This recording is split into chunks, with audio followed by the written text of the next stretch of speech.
বসন্ত পঞ্চমীর পুণ্যতিথিতে বিদ্যার দেবী সরস্বতী আরাধনায় মাতোয়ারা বাংলা।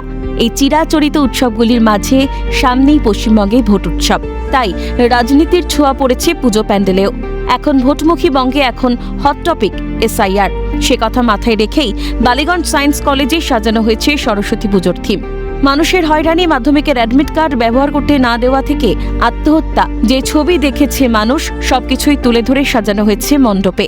যে এসআইআর নিয়ে রাজ্য রাজনীতির তোলপাড়, সেই এসআইআরকে একেবারে সামনে রেখেই বালিগঞ্জ সায়েন্স কলেজের সরস্বতী পুজোর এবছরের থিম এসআইআর। আমি যেখানে দাঁড়িয়ে রয়েছি তার পিছনেই রয়েছে এসআইআরের থিম। সেই ছবি দেখাতে বলবে। ইতিমধ্যেই ইলেকশন কমিশনের পক্ষ থেকে যে প্রথম যে আমাদের পরিচয়, যে মাধ্যমিকের অ্যাডমিট কার্ড, সেই অ্যাডমিট কার্ড কোনোভাবেই কিন্তু গণ্য করা হয়নি, সেই ছবিও কিন্তু তুলে ধরা হয়েছে।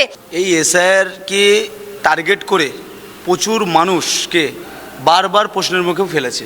আগামী 2024-এর নির্বাচনে ঠিক একইভাবে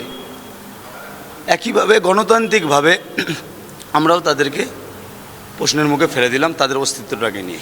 সেই সঙ্গে রয়েছে মুখ্যমন্ত্রী মমতা বন্দ্যোপাধ্যায়ের একাধিক প্রকল্প। মায়ের মূর্তির পিছনে অভিষেকের খেলা হবে টার্গেট। মাঝে মধ্যেই কানে ভেসে আসছে তৃণমূল সরকারের উন্নয়নের পাঁচালী। দর্শনার্থীরা এই এসআইআর থিমের মণ্ডপসজ্জা দেখতে ভিড় জমাচ্ছেন বালিগঞ্জ সায়েন্স কলেজে। যে প্রবলেমগুলো সবাই ফেস করছে, তো সেইগুলোকে তুলে ধরলে তো মানুষের সামনে একটা সচেতনতা বাড়বে না। মানুষ সেই বিষয়টাকে, অনেকে আবার প্রবলেম ফেস করলেও সেটাকে অগ্রাহ্য করছে, তো সেদিক থেকে ভালো হয়েছে।